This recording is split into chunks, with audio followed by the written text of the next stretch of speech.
It's just not a good, aesthetically pleasing, smart brand of basketball right now. I agree. The Lakers are next on the list, more at plus 1,000. Mm-hmm.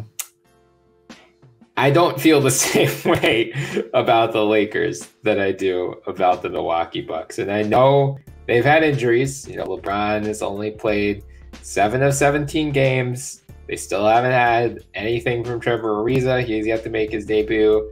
Kendrick Nunn has yet to make his debut. Taylor Horton-Tucker has only played 4 games and just averaging 18 points and 6 rebounds over those 4 games. You know, Carmelo Anthony, we get like a Carmelo is resurrected story at least once a week now. So there have been positive storylines. Yeah. But Russell Westbrook, I think any concerns that anyone had about his potential fit in LA have proven prescient so far. So what do you think about the Lakers right now? More pretender, contender? Oh, see, I want to say pretender, but Lakers fans are going to accurately point out that we just used the interview excuse from Milwaukee and we're not using it here for the Lakers, which is totally fair. But I think there are several components with the Lakers that aren't there in Milwaukee. Like, I think there's a lot of cohesion in Milwaukee. I don't think that's the case in LA. I think the pieces fit in Milwaukee. I don't think they fit in LA for reasons that you already stated. Like, I actually asked Twitter today because I was writing about Alex Caruso on Twitter, and there are a bunch of Lakers fans like, yeah, I would rather have Caruso than Russ. I was like, oh boy. No, and like I quote tweeted that, and I did think about it, like, so like let's take the temperature on this. Like, how many of y'all are actually going with Caruso over Russ if you had to choose? I'm realizing, of course, that that they could have had both, but like this is just a fantasy world. Outside of one, everyone said Caruso. Really? Yes. Wow. Is this like factoring contracts or just like independent of that, just as players? See, I didn't even flesh it out like that. Again, 280 characters. Sure. So, like, that blew my mind. There was one guy, and that's the guy I agree with, who said, like, Russ is still better. Like, what are we doing here? Russ is clearly better. And yeah, he is better, but it's about the fit, right? And I think that's what people responded to. Like, Russ right now can actively hurt his team to the point where they lose a game because of his presence. That wouldn't happen with Caruso, which is an analysis I totally agree with. Yeah. But at the same time, Russ, when he's hot, is also really freaking talented. Right. So it's a difficult conversation. I'm going to go out on a limb. I'm going to say pretenders overall. I don't know where you stand. I lean the same way, and I hear the argument about we haven't seen full strength Lakers, and you know, LeBron, we've only seen him. You know, he's missed 10 games so far. Like, again, Taylor Horton-Tucker's only played 4 games. Like, once those guys get back in, Nunn gets back in, Ariza gets back in, they'll be Davis better. goes out. Yeah, right. He's played all 17 so far. He's due.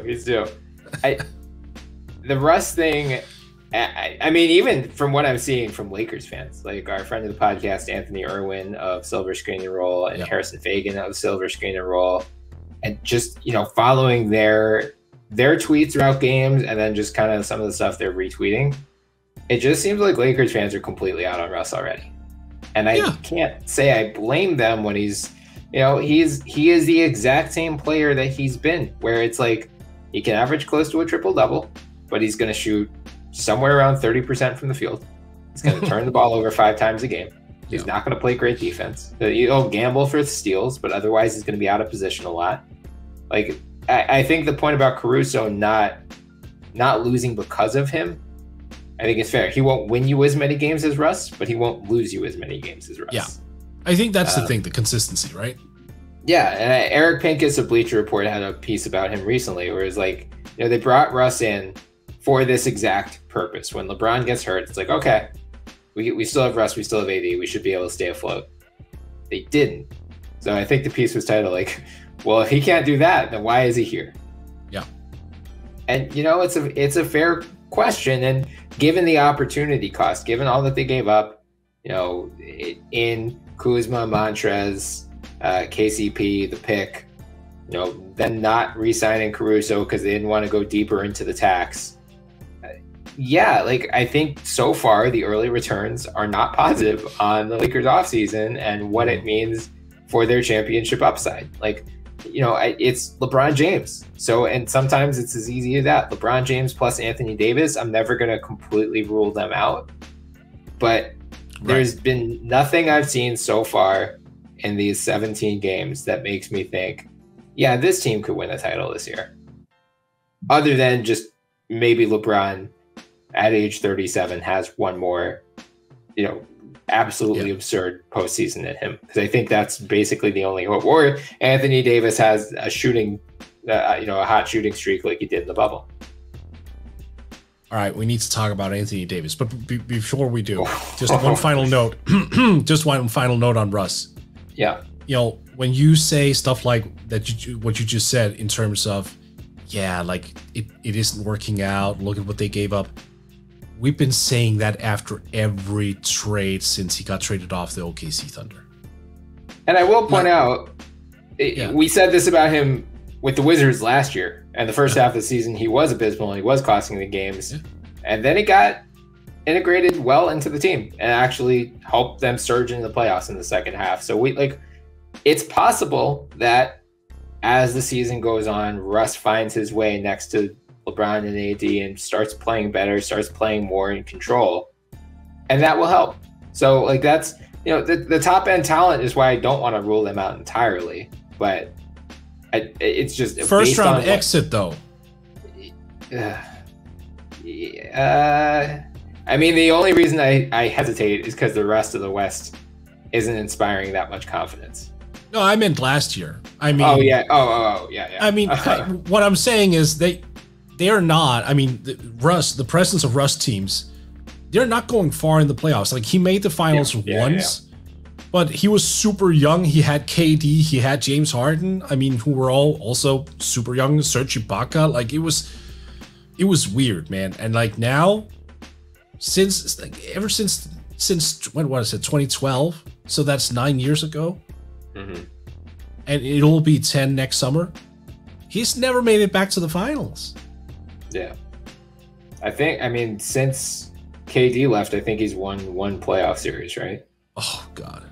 I mean, see, this is what I'm saying. I mean, you just have to accept that there is a ceiling with Russ. But okay, you know what? Yeah. We've had plenty of Russ things. Yep. We need to talk about Anthony Davis because I have a question for you. And before I go into it, I just want to say the joke I made before about AD going down, knock on wood that it doesn't happen.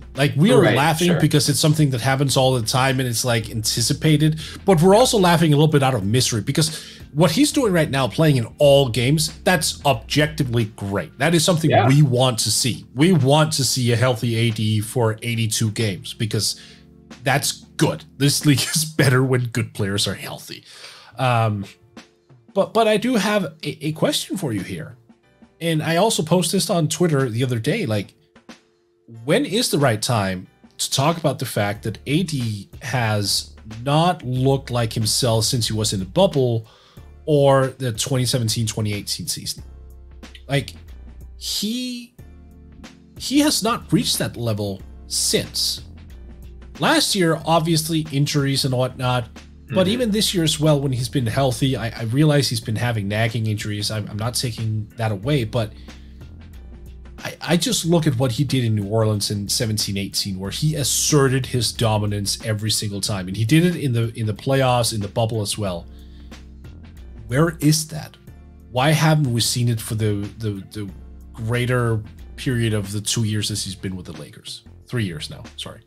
Yeah, I saw slander was just flying after last night's loss to the Celtics, where someone was tweeting that he wasn't the top 15 player, and there was just a bubbling of consensus growing after that tweet. And I don't know if I go that far.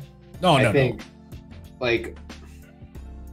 He is, by the way. Like, let's just clarify. Of course he is. That's and I'm not making that argument. I just so our listeners doesn't think I'm sitting here saying he's not top 15. he is top 15, but you have to acknowledge like he's not that guy anymore. Yeah, I mean, I think it's always been a question: can he be the number one on a title team? And I don't think the answer is yes. I think it's hard for most bigs to be that type of player unless you're Jokic and you're able to create to the extent that he is. And you know, Jokic has yet to win a title either, so we still fair to wonder whether he can be the number one. But I think, you know, it's just easier for wings in particular, and then guards, and then bigs. Like, you need someone to feed you the ball more often than not. Luckily for AD, he has LeBron and Russ this year, and Rondo. So he has plenty of guys who can and will feed him the ball. Part of me thinks this year is, you know, pacing himself a little bit just through the regular season, especially given the bumps and bruises he tends to pick up along the way. Like, he figures, you know, I don't necessarily need to assert myself to that extent. I'll save that for the playoffs. But at the same time, you're right. You would think when LeBron goes out and with Russ struggling to the extent that he has, that is the time for AD to be. Right. Yeah. And I mean, you know, he's shooting 17.6 from three. So it's just adding to the evidence that bubble playoff performance was outlier shooting rather than a sign of things to come. Like, that was the question coming out of that title run. Like, if AD could build on that and become that consistent of a shooter, then the floodgates open, and we aren't having, is he a top 15 player? We're having, is he a top 5 player? Yeah.